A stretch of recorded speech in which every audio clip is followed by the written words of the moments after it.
बिस्मिल्लाहिर्रहमानिर्रहीम। अस्सलामु अलैकुम नाज़रीन। बंदाए नाचीज़ अनीस रज़ा कंबर आपकी खिदमत में कुछ गुजारिशात लेकर हाजिर है। आजकल सोशल मीडिया पर और वैसे हमारे मुआशरे में अमलियात के आमलों ने दुकानें खोली हुई हैं और ये सिर्फ़ अवामुन्नास से पैसा बटोरने के लिए कारोबार कर रहे हैं। दुनिया में कोई भी ऐसी रूहानी या जिस्मानी बीमारी नहीं है जिसका इलाज कुरान मजीद और सुन्नत रसूलुल्लाह सल्लल्लाहु अलैहि वसल्लम में ना हो।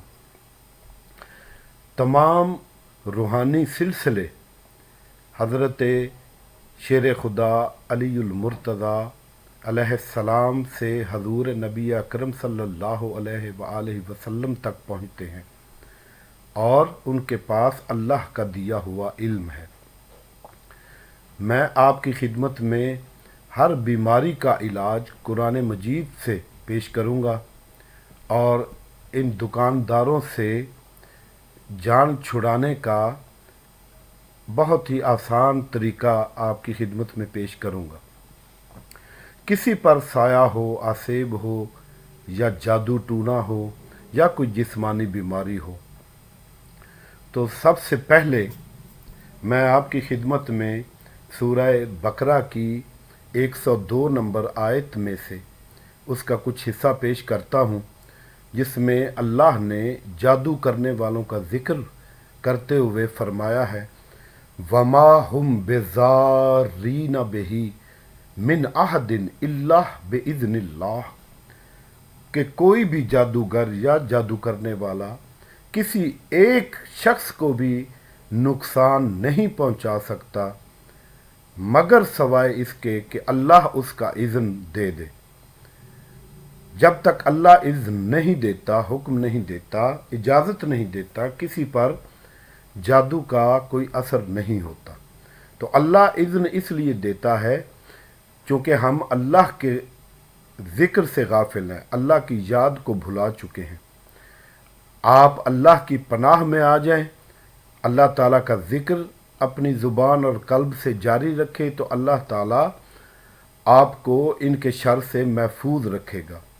सबसे पहले नमाज इस्तिग़फ़ार पढ़ें, तौबा करें अल्लाह की बारगाह में अपने हर गुनाह की और अल्लाह की पनाह में आ जाएं। तो जब आप आ जाएंगे तो फिर मैं आपको ये अमल बता रहा हूँ। किसी पर कोई साया हो, आसेब हो या जादू सहर हो, ये अमल करना है आपने। सूरह रहमान की आयत नंबर 33 जो मैं अभी पढ़कर सुना रहा हूँ, या मअशरल जिन्न वल इंस इन इस्तताअतुम अन तनफुज़ू मिन अक़तारिस समावाति वल अर्ज़ि फ़नफुज़ू ला तनफुज़ूना इल्ला बिसुल्तान। ये आयत रोज़ाना 7 दफ़ा अव्वल व आखिर दुरूद शरीफ पढ़कर पानी पर दम करके मरीज़ को पिला देनी है। इंशाअल्लाह 7 दिन के अंदर अंदर अल्लाह ताला बशर्ते ईमान व बशर्ते यकीन आपको सेहत व तंदरुस्ती और शिफा अता फरमाएगा। दूसरा अमल ये है, किसी बच्चे को या किसी औरत या किसी मर्द को रात को सोते हुए या रात के वक्त कोई खौफ आता हो या डर लगता हो या कोई चीज़ें नज़र आती हों जिनसे डर लगे, तो सूरह रहमान की ये 27 नंबर आयत उसी तरह पिछले अमल की तरह 7 दिन 7 दफ़ा पानी पर दम करके मरीज़ को पिलाएं। इंशाअल्लाह अल्लाह ताला सेहत व तंदरुस्ती अता फरमाएगा और जिन्नात और शयातीन के शर से महफूज फरमा देगा और अपनी पनाह में ले लेगा। अपनी नमाज़ों को मुकम्मल करें, अल्लाह ताला की तरफ रुजू करें, इंशाअल्लाह ताला हर गम से, हर परेशानी से निजात हासिल होगी इंशाअल्लाह।